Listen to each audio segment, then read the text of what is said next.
이제 지난주에 이어서 우리 한 해 동안 주어진 말씀은 우리가 간략하게 우리가 다 나누었고, 사실 우리 성도들에게 교회론에 대해서는 제가 그렇게 많이 설명하지 않았습니다. 집중적으로 우리 성도들에게 다루었던 것은 복음이 무엇이고 내 안에 일어난 구원이 무엇이고 구원이 일어난 성도의 삶의 어떤 이 내용과 실력 이런 것들에 초점을 많이 두었기 때문에 공동체적인 교회에 대해서는 제가 많이 여러분들에게 설명하지 않았던 것이 사실이에요. 오늘 올해 조금 몇 번에 걸쳐서 나누었고요. 침묵이라고 하는 주제를 오늘 이 전교 이 낮 예배 때 한번 나누고 싶다라고 하는 말씀을 많이 가지고 있었는데, 이 부분에 대해서 준비한 말씀이 있었는데 이게 좀 컴퓨터가 문제가 생기면서 날라가서 제가 새롭게 하고, 이게 성령께서 감동을 주시고 말씀의 물꼬를 탁 열어줄 때 그걸 받아서 적어야 돼요. 안 적으면 또 잊어버려요. 그래서 좀 아쉬움은 있습니다만, 그래서 금요기도회 때 침묵에 대해서 조금 나누었고 작년에도 침묵에 대해서 기본적인 거 조금 나누었어요. 오늘 그 부분에 대해서 마지막으로 또 다른 침묵의 어떤 얼굴을 나누고 우리가 같이 은혜를 받고자 합니다. 그래서 설교의 주제는 침묵, 가장 깊은 방식의 은혜이다라고 하는 말씀 같이 나누고자 합니다. 이런 질문을 여러분에게 드립니다. 이 질문 안에 침묵에 관련되어져 있는 모든 영적인 엑기스가 다 담아 있습니다. 이렇게 질문합니다. 하나님은 당신에게 침묵할 만큼 당신을 신뢰하는가? 굉장히 암축적인 이 질문이에요. 하나님은 침묵할 만큼 나를 신뢰하는가? 이 말입니다. 쉽게 말하면, 이걸 쉽게 말하면 뭘까요?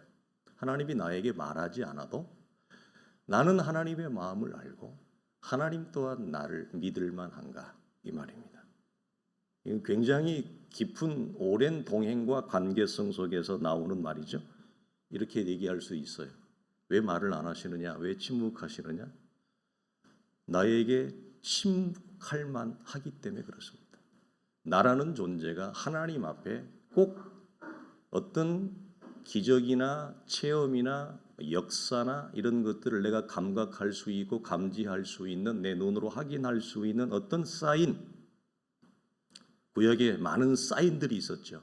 그런 사인과 기적과 체험이 없어도 하나님이 나에게 말씀하시는 만큼 나는 그분을 신뢰하고 그분 또한 나에게 말하지 않아도 내 마음을 아는가. 그래서 우리가 아브라함에게 하나님께서 뭐라고 말씀하세요?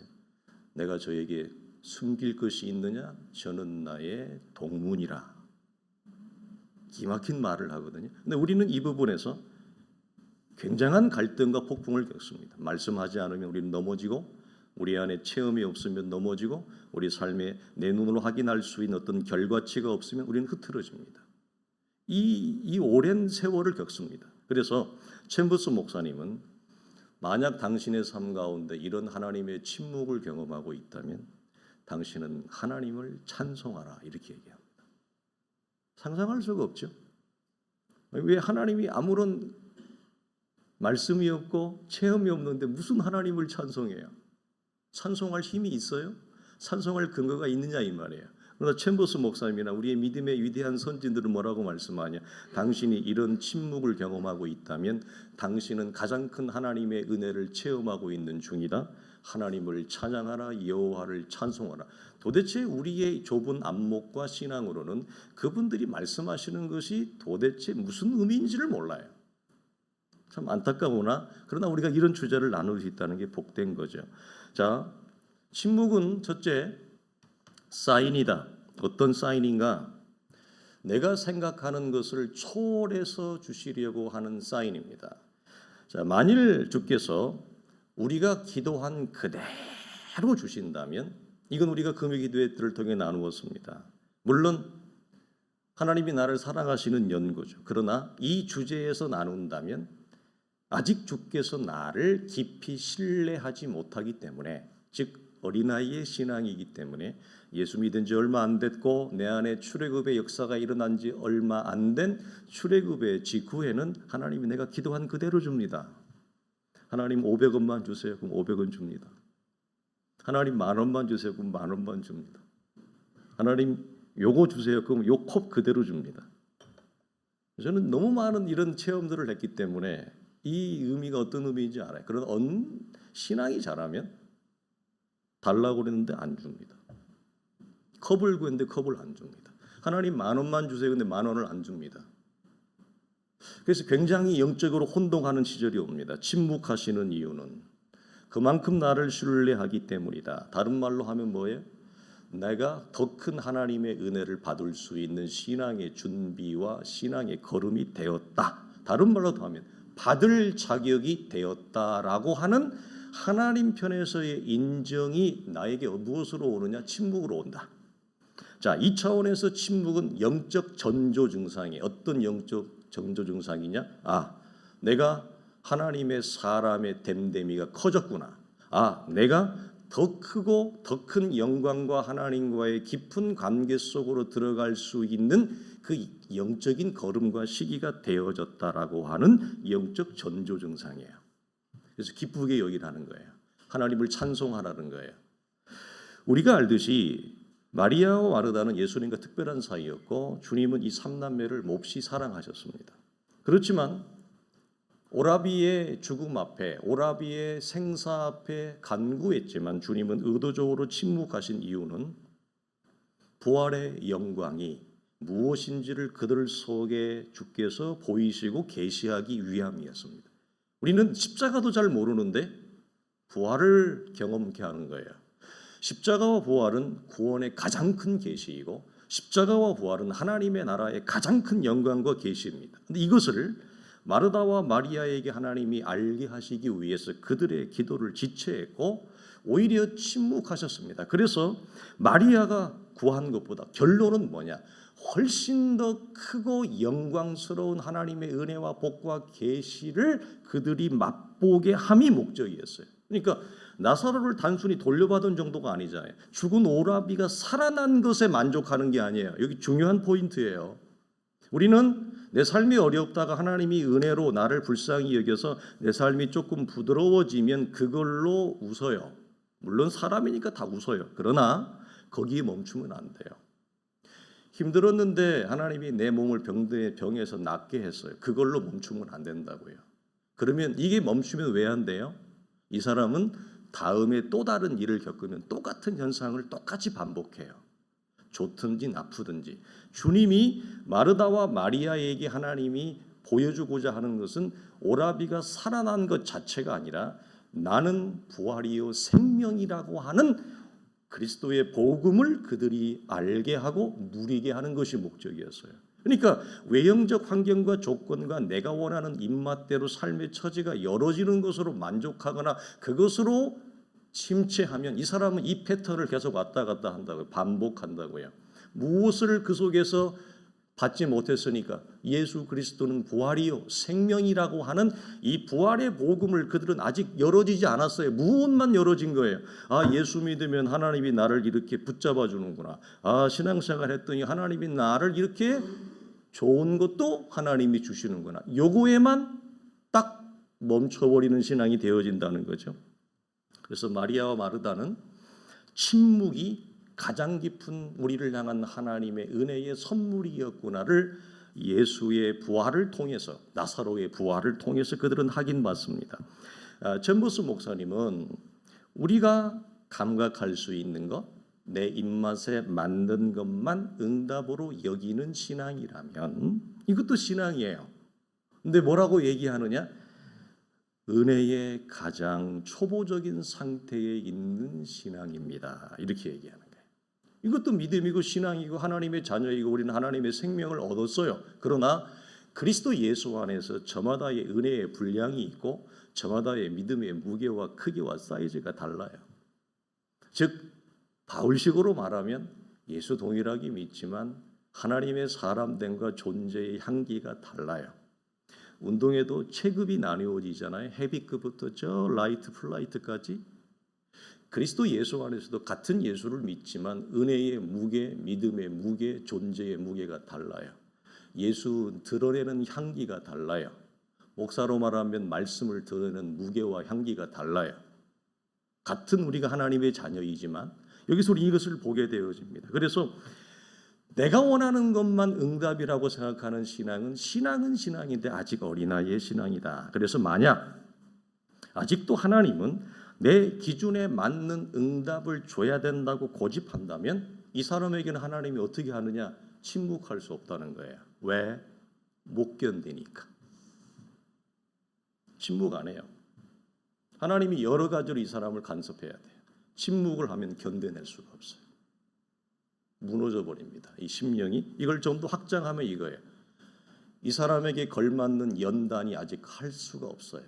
연단이라고 하는 광야의 연단 속에 이 사람이 들어갈 수가 없어요. 어디에서 맴돌아야 되냐면 출애굽 직후의 상태, 3일 길을 걸어가는 상태, 이 언저리에 구원의 초보 상태에서 평생을 이 사람은 언저리를 왔다 갔다 해야 돼요. 광야의 깊은 속으로 하나님 이 사람을 인도할 수 없는 이유는 감당할 수 없습니다. 이것이 그 사람을 신뢰할 수 없다는 얘기입니다. 그래서 당신에게 하나님이 침묵하는 이유는 사실은 내 신앙이 은혜의 초보 아래 있다. 침묵할 만큼 당신을 신뢰할 수 없다. 침묵할 만큼 우리는 영적으로 장성하지 못한 연고이다. 이렇게 얘기해요. 여러분 이게 얼마나 이 보석 같고 보화 같은 가르침인지 모릅니다. 여기서 우리가 꼭 바르게 이해해야 될 게 있어요. 그렇다면 이런 겁니다. 침묵은 내가 믿음이 부족하다고 하는 사인이에요? 아니면 내가 장성함에 이르게 됐다라고 하는 사인이에요? 장성하게 됐다는 사인이에요. 복된 거예요. 그래서 침묵은 아무나 경험할 수가 없어요. 초보 때는 결코 침묵하지 않습니다. 우리가 확인할 수 있어요? 우리의 자녀들을 키울 때 어릴 때는 엄마 아빠가 별걸 다 가르쳐줘요. 머리끝부터 발끝까지 똥기저귀까지 다 가르쳐줘야 돼. 그가 하는 모든 것을 하나님 부모의 손으로 다 가야 돼요. 다 하나부터 열까지 얘기해줘야 돼요.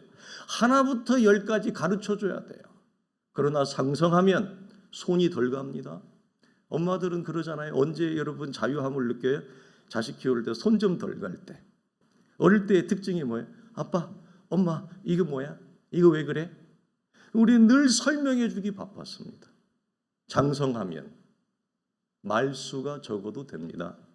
그렇게 어릴 때처럼 많이 얘기 안 해도 됩니다. 왜? 이 아이는 나를 알고 이 아이도 말을 많이 하지 않을 만큼 장성했기 때문에 그래요. 하나님과 우리의 관계가 그래요. 그래서 침묵을 통해서 하나님의 마음과 일하심을 보고 깨닫게 되어지는 것, 장성한 신앙이죠. 얼마나 여러분 이게 복된 신앙. 여러분 그러나 이 신앙이 이르기까지는 그는 많은 광야의 연단과 죽을 고비를 많이 겪어야 된다라고 하는 거예요. 그래서 침묵은 뭐냐? 내가 믿음이 장성하게 됐다라고 하는 사인이에요. 내가 믿음이 연약하거나 내가 문제가 있다든지 하나님 앞에 내가 죄를 지었다든지 그런 차원이 아니에요. 연단을 받아도 될 만큼 하나님은 나를 믿는다. 그 말입니다. 얼마나 복됩니까? 그 다음에 침묵은 가장 깊은 방식의 우리가 은혜이자 응답인데 우리가 대표적으로 침묵할 때 성경에서 말하는 가장 무거운 침묵이 있어요. 어떤 침묵이죠? 십자가 위에서 아들의 죽음에 대한 성부의 침묵입니다. 왜 하나님은 당신의 독생자가 죽어가는데 조롱과 핍박을 받으며 채찍을 맞으며 몸이 찢어져 죽어가는 그 순간에 침묵하십니까? 이보다 큰 침묵은 없죠. 그런데 여기서 중요한 거, 아들이신 그리스도는 성부의 침묵 속에서 무엇을 듣습니까? 아버지의 음성을 듣습니다. 그 음성이 뭡니까? 십자가를 지라는 아버지의 음성을 듣습니다. 자, 우리에게 묻습니다. 우리는 하나님이 말씀하지 않는 나에게 침묵이 오면 내가 경험하는 침묵 속에서 나를 향하신, 우리 교회를 향하신, 우리의 자녀가 되어도 마찬가지이고 우리가 걸어가는 이 시대를 향하신 하나님의 음성을 우리는 들을 수 있는가? 듣는가? 우리 이렇게 생각합니다. 하나님은 아무 말씀도 하지 않는다. 우리는 답답하다. 하나님은 나를 버리셨는가? 그러나 침묵은 말씀하는 음성보다, 소리보다도 더 강력한 진한 하나님의 음성이 담아 있어요. 근데 문제는 침묵 앞에서 이것을 들을 수 있는 귀가 있어야 돼요. 침묵 속에서 하나님의 뜻을 분별할 수 있는 안목이 있어야 돼요. 그래서 제가 늘 강조하는 것이 우리의 눈과 귀가 한 번 열어진 것으로 족하지 아니하고 이 인식의 눈은 영적인 자각과 영적인 깨달음으로 들어가지 아니하면 내가 원하지 않는 삶의 환경이, 내가 원하지 않는 삶의 조건이 나에게 찾아오지 않으면 우리는 하나님의 음성이 없다고 생각합니다. 하나님의 은혜가 아니라고 생각합니다. 그러나 침묵은 무엇을 강하게 담고 있어요? 나를 향하신 하나님의 음성을 담고 있는 가장 강력한 음성이고, 침묵은 나를 향해 하나님이 일하시려고 하는 가장 강력한 은혜를 담고 있는 은혜예요. 음성이자 은혜예요. 그래서 가장 깊은 방식의 응답이자 은혜이자 말씀이 침묵 안에 있어요. 이것을 아들이신 그리스도는 성부의 침묵 안에서 십자가를 지라고 하는 그 응답을 자기 것으로 삼습니다. 이게 우리가 캐치해야 돼요. 이게 우리가 우리 현실 속에서 캐치해야 될 하나님의 음성이에요. 그래서 하나님은 나를 신뢰할 만하다 이 말이 왜? 침묵 속에서 당신의 음성을 추출해내니까. 침묵 속에서 하나님의 뜻을 추출해내니까 신뢰할 만하다 이 말이에요. 말하지 않아도 하나님이 알아듣는다 이 말이에요. 그렇죠? 이거 아주 쉬운 얘기를 하면 뭐예요? 철이 들고 들은 것입니다. 인식이 깨어지고 더 깊은 인식이 영적인 자각과 깨달음이 되어지는 것입니다. 놀라운 거죠. 얼마나 복된 신앙인지 모릅니다. 그래서 십자가 위에서 성부 하나님의 침묵은 우리의 인간의 이해를 초월하는 방식으로 임한 가장 깊은 하나님의 은혜와 가장 깊은 하나님의 영광과 계시였다. 모든 우리의 믿음의 선생들이 이렇게 고백을 합니다. 이렇게 인간의 이해를 초월하여 하나님의 구원을 이루어 가시는 하나님의 놀라운 구원을 로마서에서 사도는 이렇게 얘기하죠. 뭐라고요? 깊도다. 침묵은 깊은 것입니다. 깊도다 하나님의 지혜와 지식의 풍성함이요 그의 판단과 그의 일하심은 우리의 인간의 세치혀로, 인간의 이 작은 두뇌로 여러분 헤아릴 수가 없어요. 히브리서는 뭐라고 얘기해요? 히브리서 목회자는 천사들도 아버지의 구원이 이루어져 가는 것을 보고 그들은 흠모했다고 얘기해요. 천사들조차도 성부가 아들을 통해 온 세상의 죄와 사망의 문제를 해결하고 우리를 구원과 생명의 자리로 이끌어가는 하나님의 이 신비로운 구원, 아들의 죽음까지 내어주면서 우리를 살려내는 이 구원을 향해서 천사들조차도 감탄하는 거예요. 감복하는 거예요. 그러니까 우리는 제한된 우리의 시선과 안목 때문에 우리는 여기에서 많은 것들을 놓치게 되어집니다. 또 하나의 두 번째 큰 침묵은 뭐냐? 왜 하나님은 초대교회의 사도들과 신실한 하나님의 사람들에 대한 순교자들에 대한 죽음에 침묵하시느냐? 모든 12사도는 다 순교했습니다. 그들의 제자들도 순교했습니다. 예수님 사후에 3대까지 300년 동안 순교자의 시대가 일어납니다. 사도들과 속사도와 교부들만 순교한 것이 아니라 초대교회를 이루었던 이름 없는 수없이 많은 진실한 하나님의 사람들도 순교했습니다. 왜 하나님은 그들의 철저한 죽음 앞에 침묵했는가? 이것은 여러분 산자의 영광보다 죽음으로 더 큰 하나님의 복음과 영광이 드러나기 때문에 그렇습니다. 이걸 확대하면 이런 겁니다.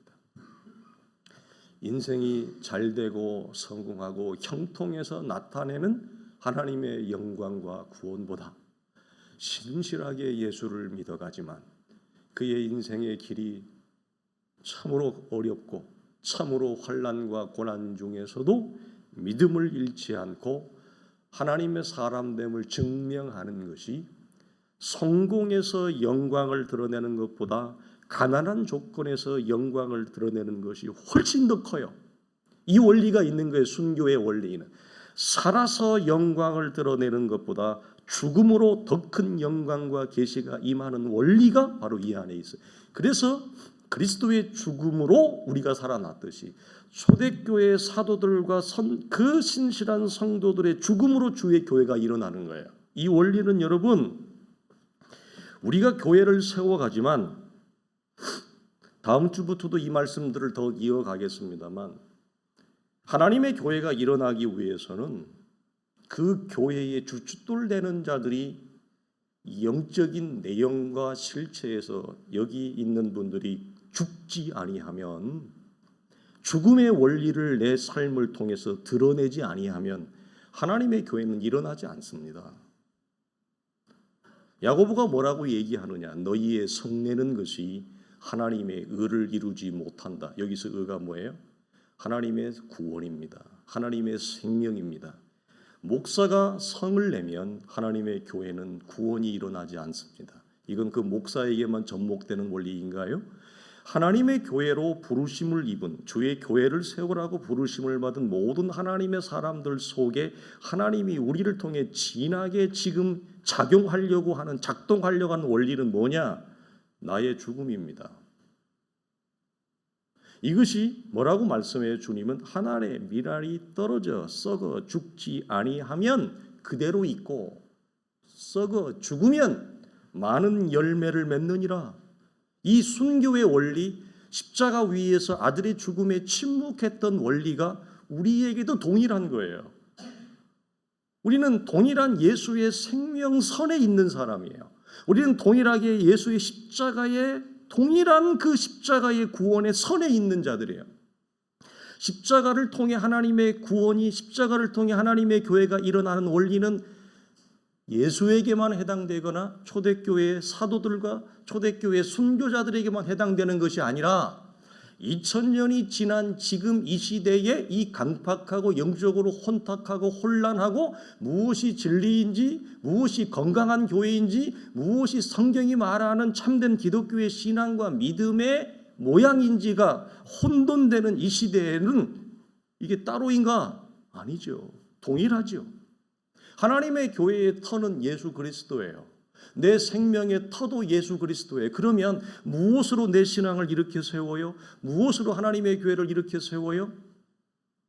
예수 그리스도의 죽음 앞에 침묵했던 그거, 사도들과 신실한 성도들의 죽음 앞에 침묵했던 그거, 오늘날도 좁은 길을 걸어가며 예수의 그 길을 걸어가는 자들이 오히려 이리저리 요령 피우고 세상 살아가는 기술이 좋은 자들보다도 오히려 가난하게 살고 어렵게 살고 힘든 일을 겪어가는 그 속에서 우리는 무엇이 예수의 더 큰 영광과 향기와 생명이 드러난다라고 하는 이 자기 죽음이 우리 속에서 일어나야 나를 통해 지난주에 말씀했던 하나님의 나라는 먹는 것과 마시는 것이 아니요 의와 평강과 희락이라. 하나님의 의와 평강과 희락의 공통점은 다 뭐였습니까? 나를 통해 살아난 다른 생명이 그 위에 올라가느냐. 나는 이웃을 위해서, 다른 자를 위해서 기꺼이 내 어깨를 내어줄 준비가 되어져 있느냐, 이거 아니에요. 내가 잘났다는 의가 아니라, 내가 맞다는 의가 아니라, 나를 밟고 올라가 줄, 나는 믿음의 언덕이 되어줄 준비가 되어졌네. 이게 자기 죽음이죠. 죽어야, 내가 죽어야 그들을 일으켜 세워주죠. 안 그러면 내가 맞고 똑똑하고 잘났으니까 그를 밟아버리겠죠. 그리고 그 위에 내가 올라가려고 하는 거겠죠. 그러니까 하나님의 교회가 세워지지 않는다라고 하는 거. 그래서 마지막으로 접목하는 건 뭐냐? 십자가의 고난 같은 현실을 살아가는 나에게 예수를 믿지만, 제법 신실하게 믿지만, 제법 오랫동안 하나님 앞에 충성스럽게 신앙생활을 해왔는데도 왜 하나님은 나의 고난 같은 현실의 인생 앞에 침묵하시는가? 동일한 거죠. 더 큰 영광과 더 큰 은혜와 더 큰 하나님의 일하심이 이 안에 담겨 있기 때문에 그렇습니다. 그래서 우리는 이 침묵과 광야와 묵상은 하나입니다. 침묵은 광야입니다. 그럼 묵상은 언제 일어나느냐? 광야라고 하는 침묵의 세계에 들어가야 눈이 열어져요. 묵상의 안목이 열어지는데 이 침묵의 때를 지난 후에 비로소 우리는 하나님이 원하시는 참된 영적인 사람이 되기 때문이 그렇습니다. 자, 우리가 알듯이 우리는 예수 믿을 때 우리는 의인이라 칭함을 받습니다. 즉 영적인 사람의 영적 생명이 우리 안에 시작되어집니다. 하지만 우리가 다 압니다. 우리가 이제 다 고백하는 거 뭐죠? 신분을 의인이라고 하는 칭호를 받았다고 해서 우리가 그 신분에 걸맞는 존재적인 삶을 사는 것은 아닙니다. 제법 저마다 시간표가 다르죠. 그러나 오랫동안 그럽니다. 의인의 존재에 맞는 존재가 그 존재에 걸맞는 존재적 삶을 살기 위해서는 반드시 무엇이 필요합니까? 광야의 연단. 즉 무슨 말입니까? 침묵이라고 하는 이 연단의 시기를 지나지 아니하면 우리는 존재에 걸맞는 영적인 삶을 살아갈 수 없습니다. 반드시 광야라고 하는 침묵의 시간을 지나가야 한다. 그 시기를 거치면서 우리 안에 어떤 일이 일어납니까? 여러분이 경험해야 될 것, 그리고 기도해야 될 것, 그것이 뭐죠? 첫사람의 죽음, 십자가의 죽음을 반드시 경험하셔야 돼요. 자기 확인이 돼야 돼요. 자, 하나님의 은혜로 우리가 구원받고 예수 믿은 것은 분명한 사실이에요. 그러나 광야라고 하는 침묵의 연단의 시기, 저마다의 시기가 다르잖아요. 그 인생의 광야와 침묵의 시기 속에서 하나님이 나에게 하시는 일이 뭐냐? 첫사람의 죽음, 십자가의 죽음을 확인케 하는 거예요. 이 첫사람의 죽음과 십자가를 확인해야 내 안에 무엇이 일어나요? 그리스도 안에 새 사람의 부활이 내 안에 확인이 되어져요. 자기 죽음, 자기 부활을 확인해야 돼요. 언제? 인생이 형통하면 너무 기분이 좋아서 너무 인생이 잘 나가니까 너무 오늘 갈 데가 너무 많은 거야. 나를 오라고 하는 데가 되게 많아요. 사람들이 나를 인정해 주는 데가 되게 많아요. 나를 찾아주는 데가 많아요. 나를 박수 쳐주고 환호해 주는 데가 너무 많아요. 그것 때문에 다 뺏겨요. 잊어버려요. 뭘 생각하지 못해요. 자기 죽음, 그리스도의 자기 부활을 확인하지 못해요.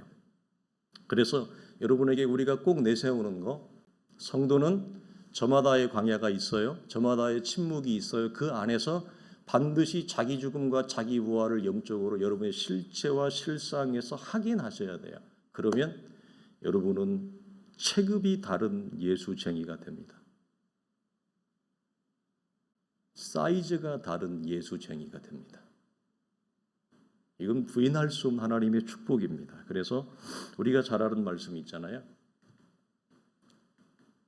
갈라디아서 내가 그리스도와 함께 십자가에 못 박혔나니 그런즉 이제는 내가 사는 것이 아니 오직 내 안에 그리스도께서 사시는 거니라.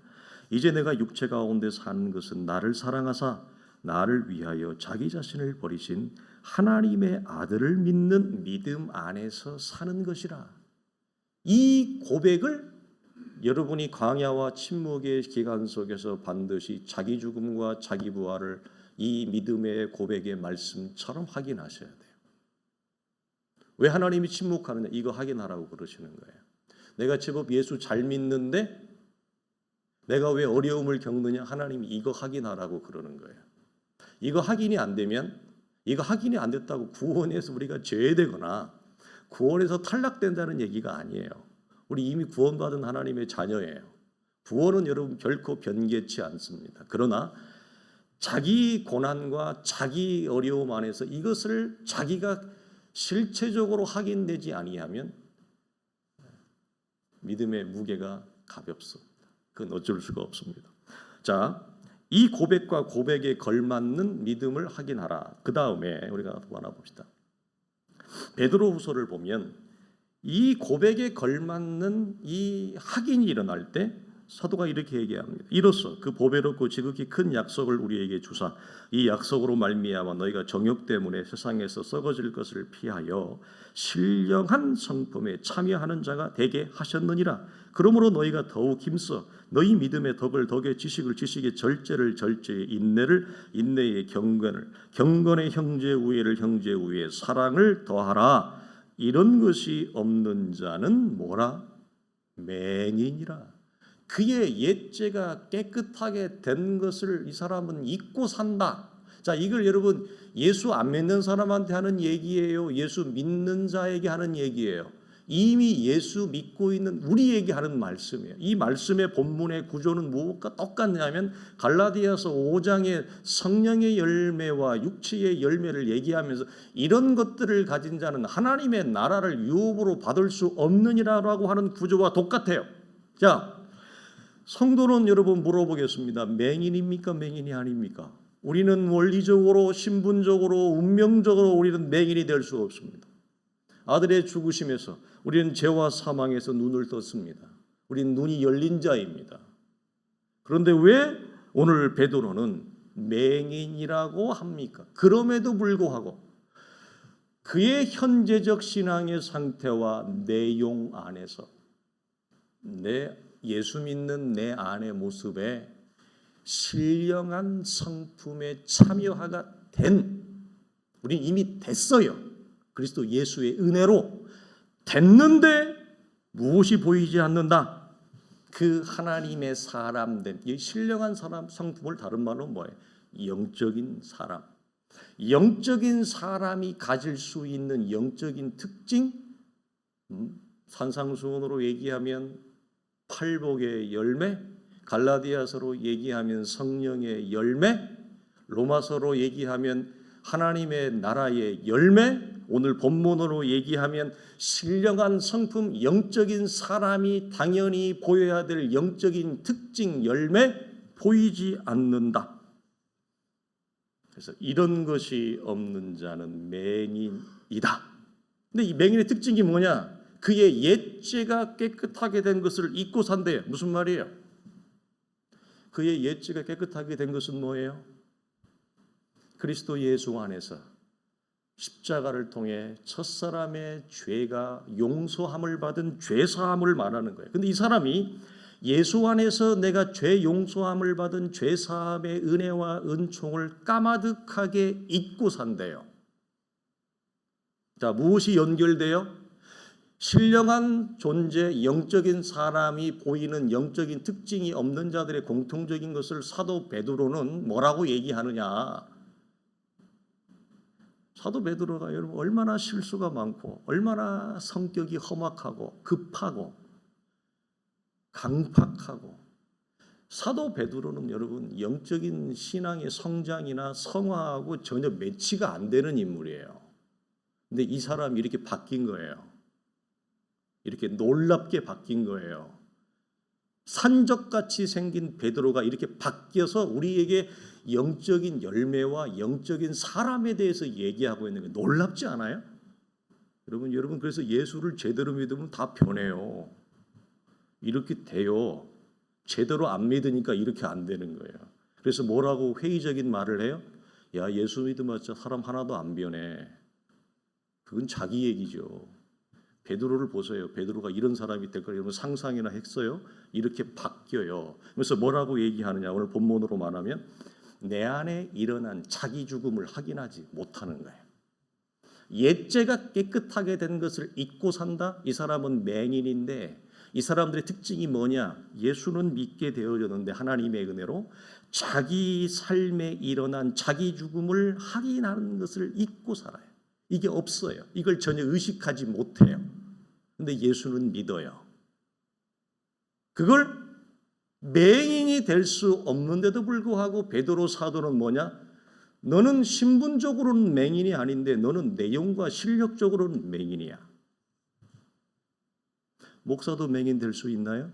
맹인 될 수 있습니다. 저는 목사가 가장 큰 맹인이 될 수 있는 위험한 자리에 있다고 늘 의식하며 사는 목사입니다. 더 큰 맹인 될 수 있습니다. 그래서 계시록에 뭐라고 얘기해요? 초대 7교회 가운데 얘기하는 내 눈에 안약을 발라봐라. 사서 발라라. 사서 바를 정도가 되어지는 상태가 되어질 수 있다. 얼마든지. 자, 왜 침묵이라고 하는 연단이 우리 속에 필요하냐? 이 사건 때문에 그래요. 이것을 확인해야 되기 때문에 그래요. 그래서 사람은 예수 믿지만 하나님의 은혜를 사모하고 주님을 사랑하기도 하고 사모하기도 하지만 광야의 침묵이라고 하는 시간을 겪지 아니하면 이런 존재로 변화되지 않아요. 신령한 존재가 안 돼요. 원리적으로는 의인이에요. 근데 실제 삶의 내용은 전혀 의인이 아니에요. 우리는 운명적으로는 하나님의 신령한 성품, 영적인 사람이 되었어요. 그러나 현실의 실제는 그런 사람이 아니에요. 그래서 맹인이라고 얘기하는 거예요. 자, 이런 광야의 시기가 우리에게 필요한 이유이기도 하고 이 시기를 거친 후에 우리는 비로소 성경이 말하는 영적인 사람이 되기 때문입니다. 이 차원에서 침묵이라고 하는 이 광야는 우리에게 말할 수 없는 축복이자 하나님의 은혜이다. 그래서 챔버스 목사님 뭐라고 하느냐? 당신이 이런 시기를 보내고 있다면 여호와를 찬송하라. 할렐루야. 이 믿음이 되는 거예요. 지난주에도 나누었듯이 내가 원하는 삶의 퍼즐이 펼쳐질 때만 하나님을 찬송한다? 침묵은 금요 기도회 여러분 설교를 들어보십시오. 어떤 시험 되느냐? 하나님이 침묵한에도 여전히 나는 기도할 수 있는가를 침묵을 통해 하나님은 나에게 물어요. 그 전에는 이렇게 얘기했어요. 내가 원하지 않는 응답이 와도 하나님의 응답이 더디 와도 아니면 하나님이 내 간구를 거절해도 너는 여전히 하나님 앞에 나와 기도할 수 있느냐? 이걸 묻습니다. 침묵은 너는 내가 너에게 침묵함에도 여전히 믿음의 사람으로 서 있을 수 있느냐? 이걸 물어요. 광야는 훈련의 장소이지만 광야는 은혜의 장소이지만 동시에 무엇이 담겨 있느냐? 우리의 믿음의 무게를 재는 저울과 같은 거예요. 왜 무게를 재요? 될 만하니까 이제는. 잴만 하니까. 그래서 하나님이 저울을 딱 데려다 놓는 거죠. 자, 이 차원에서 로마서에서 우리는 환난 중에도 왜 성경은 즐거워해요? 침묵에도 즐거워할 수 있느냐? 침묵에 찬양하는 자는 환난 중에 즐거워할 수 있죠. 즐거워하나니 이는 환난은 인내를, 인내는 연단을, 연단은 소망을 이루는 줄 알미로다. 아멘. 그리고 이 말씀 다음에 연거푸 3번 나오는 아주 삼총사가 있어요. 뭐냐? 이겁니다. 환난 중에 환난을 통하여 무엇을 하긴 하는가? 우리가 아직 연약할 때에, 우리가 아직 죄인 되었을 때에, 우리가 원수 되었을 때에 너는 환난을 통해서 광야의 연단과 침묵을 통해서 무엇을 각각 하긴 하라는 거예요? 그리스도의 죽음, 즉 환난이라고 하는 침묵을 통해 자기 죽음을 너는 하긴 하라 이 말이에요. 저 말씀이. 그래서 환난과 연단이라고 하는 이 침묵의 기간이 왜 하나님이 허락하셨다고요? 예수 그리스도와 함께 죽은 자기 죽음을 우리의 존재로 실체로 하긴 하라고 하나님이 주신 거예요. 저마다의 인생의 여정 가운데서. 사랑하는 성도들이요, 우리는 주 안에서 연약하지만 하나님의 교회를 받들어 세우라고 하는 동일한 부르심을 받았습니다. 침묵 앞에서 여러분 낙담하지 마십시오.